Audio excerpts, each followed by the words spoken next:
Welcome into the Wealth Building for Dummies podcast, episode number 105. I'm Kyle Demian, and I'm joined here with Renji Matthew as usual. And on today's podcast, we're going to be talking about the importance of starting your financial journey while you're young and some good habits to start building so that you can ultimately build generational wealth and build, lasting wealth that's going to last the next few generations. Oh my goodness. Renji, it's I think we need another cup of coffee or so. We're gonna let this keep rolling, but this is our second take for those of you watching, but we're gonna keep this live. But Renji, let's go ahead and get started. And I want you to start with because obviously I can't talk this morning, but start with talking about the power of compound interest and what that means for people. Yeah, Albert Einstein said, those who understand it earn it, and those who don't pay it, right? And if you think about it, this is what all the wealthy do. They use other people's money to make money. Yes, you could use your own money if you want, but it doesn't take you as far. It'll take you a lot longer. And that's exactly what the banks do. They use your money, lend it back out to you in the form of car loans, or mortgages, whatever it is. And they're making a huge percentage in returns. And so if you understand, and it's the same concept with retirement accounts, putting money in, the earlier you start saving for retirement, the less you have to do than if you start later. Because the older you are, the more you'll have to put away to have what you want to retire with, right? So if you know how to compound early enough, even better. And if you know how to do it for yourself instead of paying it, even better, because then you can, you could get into a lot of the things we talk about with passive income, or save if you like what you're doing and you just want to save money for retirement, and having the right accounts where you have the protection and the compounding power, man, you could do so much with that, and even use that to get into some of the assets we talk about. Mm-hmm. And most people don't realize that compound interest is different than just simple interest. And it's a huge difference. And to better demonstrate, how it works, we're going to use really big numbers because that'll help us, decipher the difference, right? But let's say you had $1 million in a retirement account and you earned a 10% interest. So 10% of $1 million would be $100,000 in interest gain that year, right? Mhm. Simple interest is that you just earn that $100,000 every single year as your interest on your 10% growth. Compound interest is where that $100,000 goes back into your original principal amount invested. And then now the next year, if you get another 10% growth, you're not getting 10% on just the original $1 million that you started off with, but now you're getting 10% growth on $1,100,000, which would be a $110,000 interest gained. So you would have earned $10,000 extra in that example just because of the compound interest. Now, as time goes on, as the years go on, that number gets larger and larger and larger. And another thing I first learned that started to change my mindset about money forever is that even with just $10,000, most people expect that $10,000 is so far away from 1 million. But what most people don't realize is you're just a few doubles away from reaching $1 million. And what I mean by that, if you double your $10,000 once, you're at $20,000. You double it again, you're at $40,000. You double it again, you're at $80,000. Now we got balloons. This podcast is already off. This podcast is already off to a great start. So 10,000 to 20,000, 20 to 40, 10 to 20, 20 to 40, 40 to 80, 80 to 160, 160 to 320, 320 to 640. And then the seventh double, you're at 1.2 million. So you're only 7 doubles away once you have $10,000 to reaching your first 1 million. So the question's got to become, how quickly can I double my money? Right. Mm-hmm. And that's where you start to look at, these different wealth building avenues. And like you mentioned, Renji, the longer of the runway that you give yourself to be able to grow and accumulate these savings and these retirement savings, the sooner you can retire, the sooner you can live off your money. But when we fast forward, or I guess when we take a step back and actually look at where we're at today as a country, we're in the most amount of consumer debt that has ever been recorded in history. So instead of actually people being on these paths, people actually go in reverse. So today, on today's podcast, what we're going to do is start to talk about little habits that you can start to implement that can actually get you to where you want to be financially. And the first one, I think, is just number one. It's boring, but it's budgeting and just analyzing where your money is going. Because if you're not already saving and investing between 10 to 20% of your income per month, you've got to figure out where your money is going otherwise, because you're paying everybody else before you're paying yourself. And Renji, do you have just a general rule for like a budget that you and your family follow, as far as how you guys break up maybe what you guys want versus what you need, and then how you do like your savings and your investments? Yeah, so we use a tool called Monarch, and there's so many tools out there. There's a lot of free ones. There's ones you pay. Of course, when there's ones you pay, you can do extra stuff on there, like attaching your accounts, your credit cards on there, so that it does it for you, right? But yeah, so like one of the biggest things for me, I always give 10% to tithe to church and stuff like that, and then we try to do another 10% for just giving to different causes or ministries or stuff like that we want to. But then we try to, in the beginning, so this is something that we learned is how you uh, how you view your money and how you spend your money when you don't have much is how you're going to do it when you have more, because they say, what does money do? It emphasizes more of what you the type of person you are, right? So if Mm-hmm. you're not giving when you don't have money, you're probably not going to give much when you have money, right? Yeah. So for us, that was something that we tried to make sure we did even when we were struggling and stuff like that, because now it excites me when we make more money. It's like, hey, I could give more, right? So that's something we try to focus on, the first 10% and then the other 10%. And then we try to where we like we spend about $500 a month for groceries or something. So that's I we used to say a percentage would go, but now it's not the same anymore. We can't. So it depends on, again, like Kyle said, where your journey is, how early you start, and all that. You want to have uh, what is the rule of thumb? Having 25% of your income going to the mortgage or rent, right? And then, because if you're doing spending more than that on your mortgage, you might be living in a house bigger than you need. Just to think about, and especially if you don't, when you're not making a lot of money, right? And then they talk about your car note being a certain percentage of your income. If you're spending more than if you're spending just as much on your car as your house, you probably have too much of a car. You probably need to downsize on that too. So again, you're trying to figure out what is important to how much you're saving aside, because another rule of thumb is between 10 to 20% you want to put aside for retirement or even savings. Something what we would do was 15% into retirements and the other 5% in savings, or depending on how our income looked, it would be 10% into savings or whatever. Now we have different things, and it's not a percentage anymore. It's just okay, we put this much aside for this much aside for travel, this much aside for our kids, stuff like that. So it just depends on what part of your journey you're at. But having a budget will do a lot for you, because I don't know how long you guys have been watching us.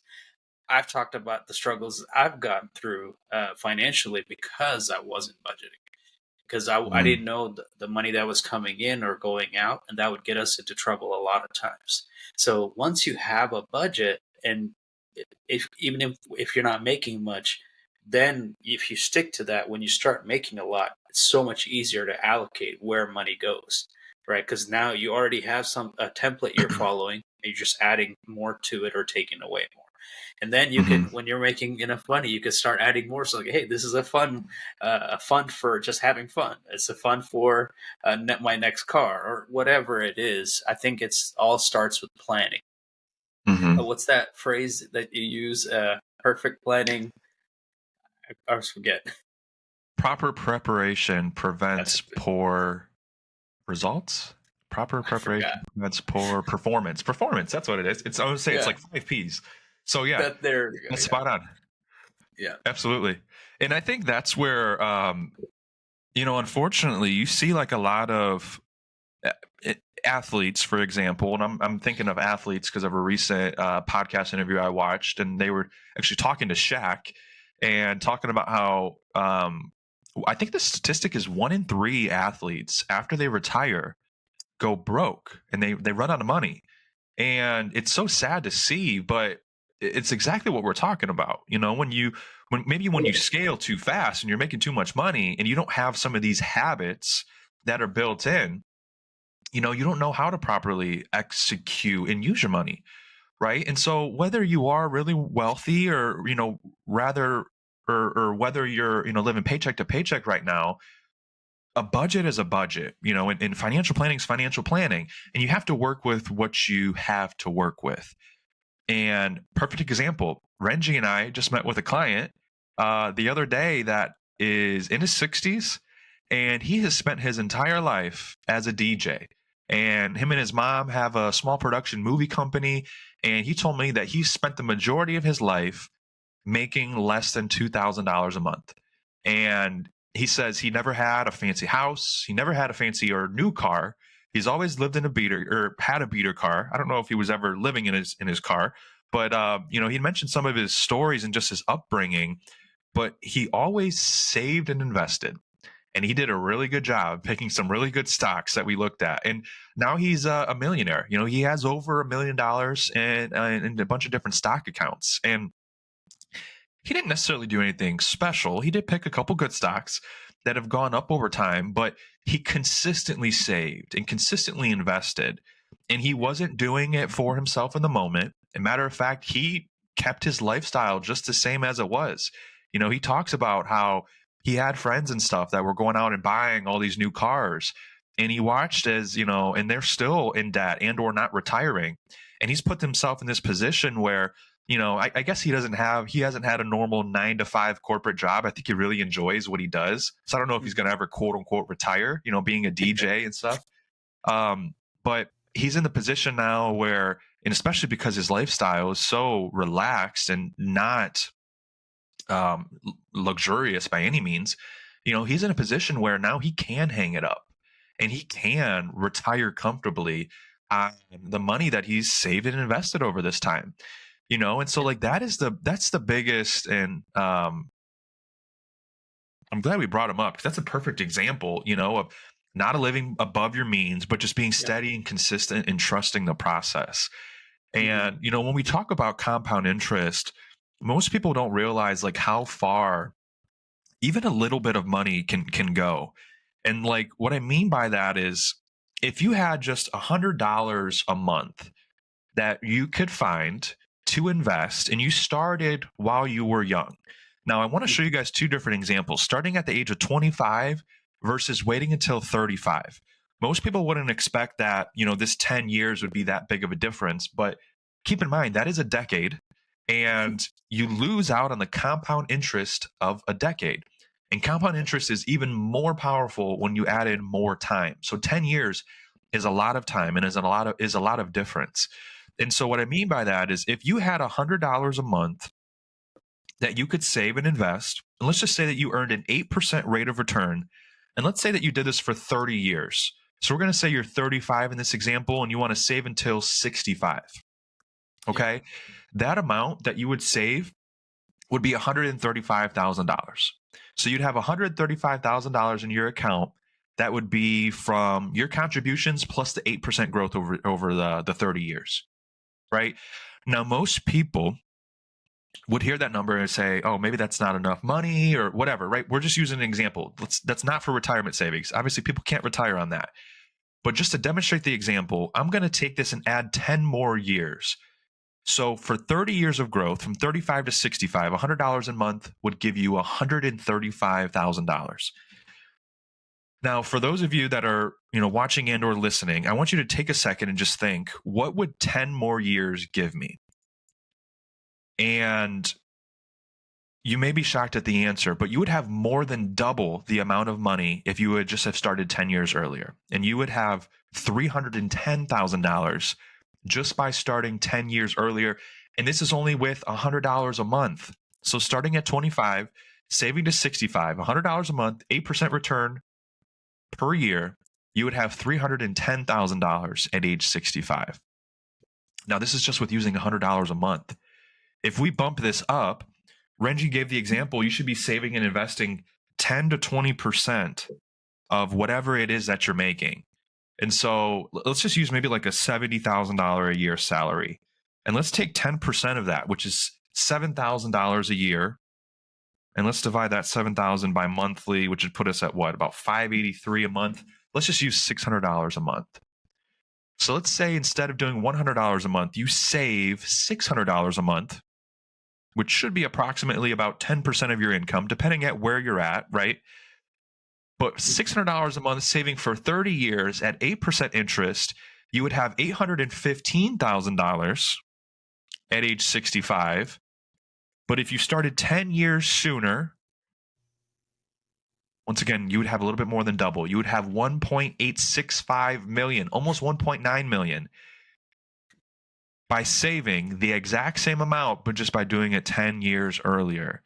This is the power of compound interest. This is why I think so many people, I don't know the statistics, other than the median average retirement that people have by the time they get to age 65 is about $250,000, somewhere in the range of 250,000 or so. And that means half the people have retirements that are less than that, while half have more than that. Right. And so if people would just learn the power and the strength of starting when you're young, even with small amounts like this, $600 a month for 40 years can turn into 1.9 million. What a difference that, can make in people's retirement years. And that's not including any match maybe you get from your employer. Some people are lucky enough to have a match. Some people get a pension, but the more that you can save now, the more you'll have later. And I think a lot of people logically know that. We just don't actually apply it. Yeah, no, I think people put it off. It's like, oh, I can do this later. I can do this later, but that later never comes, right? And then you're in your 50s. It's like, oh crap, I need to. It's I can't tell you how many times I talk to people in their 50s or 60s. They're like, oh, I just started saving, and they're talking about wanting to retire, and they know as they talk, they're like, I don't think I can retire by this time. So it's like that realization settles in. It's like, I should have started saving earlier. But don't let that be you. Don't wait till then. Be like, oh, I should have done it. Don't have that regret. I was like, I didn't save earlier. Because it's goes back to, it's like, do you want to spend your whole life working and struggling and then spend retirement doing the same? Or do you want to take a little bit of pain of putting a little bit aside from the start?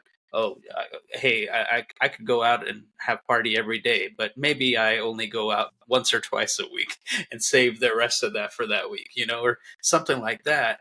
And save every week or every month a little bit aside from the start, because then that's going to help you a lot more later. It's taking the pain now so you don't have to worry about it when you can't, right? Like when you're Yeah. old and you're physically unable, that's not the time you need to worry about, oh, I need to go and work.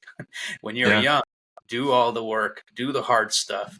That way, when you're older, you can enjoy that time when you're not able to, or Yeah. you can spoil your grandkids when you want to, all that stuff. Absolutely. And like one of the best ways to do this is to automate it. Automate the savings, automate the investments. That way you don't have to think about it. You don't have to remember to do it. And it's automatically being done. Because here's the thing, the problem too many people have is that they try to say, oh, whatever is left over is what I'll save and invest. Whatever is left over at the end of the month is what I'll save and invest. And the problem with that is we end up paying all these other people before we ever pay ourselves. Yep. And so you need to prioritize yourself, move yourself first to be getting paid first, to be investing for your future self first. Right. And we've talked before, 401ks aren't necessarily the greatest avenue for building wealth, but the best benefit of the 401k, if you have a match, that's probably number one, right? The free money. But number two, the second best thing about 401ks is it is automatic. You say, hey, I'm going to save 5% of my monthly check, and they automatically do it for you. Right. And this is where, we meeting with people 30, 40 years down the road when they're in retirement, most people only have a 401k, unfortunately, and it doesn't tend to be enough. You need to have other additional savings and investments. but at least it's something. And for those people that have it, I'm grateful that they had it, because should they not have had it, they probably would have spent that 5% income on something else, because Yep. life happens. We get it. You have kids, you have grandchildren, you buy a car, you go out to eat too often. If you have money in your account, because we see the money and we think that we can spend it because Yep. that's how we've been raised. But the 401ks and automating your savings like that are really great. Sometimes you can also force, like basically set up monthly payments and contributions through different retirement accounts, or wealth building vehicles like the IUL, for example, is what I'm thinking about. And then for myself, I have a brokerage account that monthly on the first of the month, which I saw it today, automatically comes out and contributes to a couple different investment funds that I want to put money in. And so I make it automatic for myself. That way I don't have to think about it or don't have to remember. Hmm. Right. And then that way it's automatically being done and it's automatically coming out. And us being business owners, Renji, I don't know if you do this, but I automatically have my taxes come out. Anytime I get paid, 20% is just moving over to another account. So it's prepared and for it's ready. So it's like these different things, these different automations. People talk about AI, being very powerful and how it can change the world. Leverage some of this AI, and it's not even really AI, it's just automatic deductions and automatic, transactions in your account that can really set you up and prime yourself for the future. And Renji, do you do any automatic investing or anything like that for yourself? Yeah, I have. I think at this point I have like 15 or 16 bank accounts. And so what I do is I'll put aside a little bit into each for different things. And I have a high yield savings account that, so right now on my Monarch app, everything's on there, right? But on my phone, I can only see the bank accounts that I use or save into. I don't see the high yield savings account because my thing is if it's out of sight, it's out of mind. I don't want to see what's in there. So the high yield Yeah. savings account, I'll put aside a monthly something, and it's just going to keep growing, and it's just going to be something that I don't pay attention to and I don't want to see because then I'm going to want to use it, right? So, Yeah. but yeah, so like you said, it's automating. Because for me now, automation is to save aside into an account so I can use it to go invest into other things. Something we talk about a lot, passive income, is something we love to talk about because at the end of the day, if you have enough passive income, you don't need any retirement accounts. That is our passive income, or that is our retirement account, right? So Yeah. for me, that's what I do is put aside a certain amount every month so I can do my next investment, or at the same way, like for taxes, hey, put aside a certain amount so by the end of the year, if I know how much my tax burden is, I can put that into another investment that is favorable for taxes instead of paying the IRS that money. So there's different things that strategies we talk about, and I think you're going to go into this too. There's so many ways to find out all this information, guys. And that's just it. Like the education, the information is out there. Yep. The problem with it though is that there's so much information out there nowadays, Mhm. that it can be overwhelming, and kind of seem like, oh well, what's the right thing to do? And to something like that, just find people that you like, that you enjoy learning from, and that you want to emulate and be like, and follow and look at the information that they're putting out. And, we had a mentor once that told us, be careful who you listen to, but also don't listen to too many people, because what one person says to be the way to building wealth, somebody else may say completely different. They might not be wrong either way or both ways. There's just different approaches. There's going to be different risks. There's going to be different benefits. And there may even be different timelines. I'm just thinking to, some of the people that maybe watch Dave Ramsey and they want to be, debt free and get financially free, which, for the Dave Ramsey model, it takes until you're 70 to be financially free, because you got to pay everything off and then you got to build up your savings to be able to retire one day. Compared to, what we talk about is getting financially free in 10 years or less by buying assets that produce passive income, right? By getting into alternative investments that aren't in the stock market, but give you more control back of your money and take off some of the market risks off the table for you. And then also, having the ability to actually be able to leverage and use either your money or other people's money to do it. Two different approaches, there are different strategies for different people. Choose the path you want to follow. you know? And with that, like we have a school community. We've primarily just post we've primarily just posted educational content in the past. And we kind of just put it out there on the platform to people to kind of digest as they go on. But what Reggie and I are working on now and what we're going to roll out is like a money mentorship program. So at the time of this recording, we haven't finalized the details. But if you guys want to be the first in the know to join that, we'll have a link below to get access to our school community where we're going to start these money mentorship calls where we can work one on one, or actually probably within a little bit of a group setting too. Maybe have a couple one on one calls, every month or so, just to kind of track where you're at and to help you build wealth. But like those are some of the things that I see that we're going to be able to roll out is to give you guys that education and to share the education of where we're pulling it from too. Because here's the thing, Reggie and I don't know everything, right? We're not multimillionaires or billionaires yet, but we're in the process, and we all start somewhere, and we have to get the education, we have to apply the education, and we have to grow and build. And that's where Renji and I are at in the growing and building phase. And what we can do and what we've kind of realized is that we can help a lot of other people do it as well, especially if we bring them on the journey with us. So use education, use YouTube. If you guys don't want to join our school community, you don't have to, whatever. Doesn't hurt my feelings, but use YouTube, find people that you like to listen to, follow them on social media, but actually take action.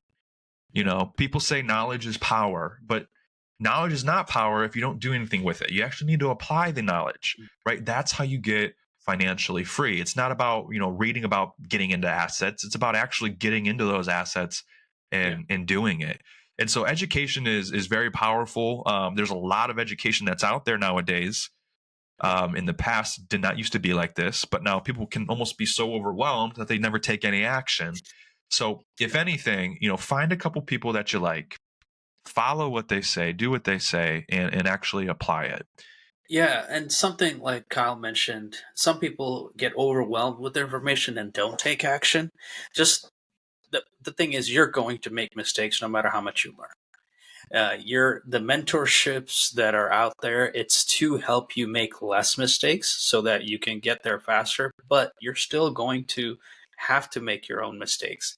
But don't let that deter you from continuing to take action, because that's personally, I've gotten into so many mistakes. I've made a lot of mistakes where we've lost hundreds of thousands of dollars, but now where we're at is nowhere we imagined we would be, right? And I think it's only going to keep getting better.